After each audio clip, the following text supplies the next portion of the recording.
នចិត្តខ្ញុំរត់ស្នេហ៍នៅអង្គធំ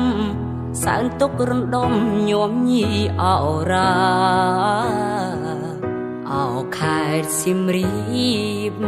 ជ្រាបចូលវិញ្ញាណស្នេហានៅក្បែរប្រាំងប្រាថ្ងៃដែលបានជួបមិត្តអូ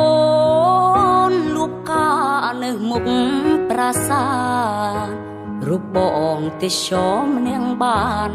ប្រាស្រ័យតាក់តងចងក្តី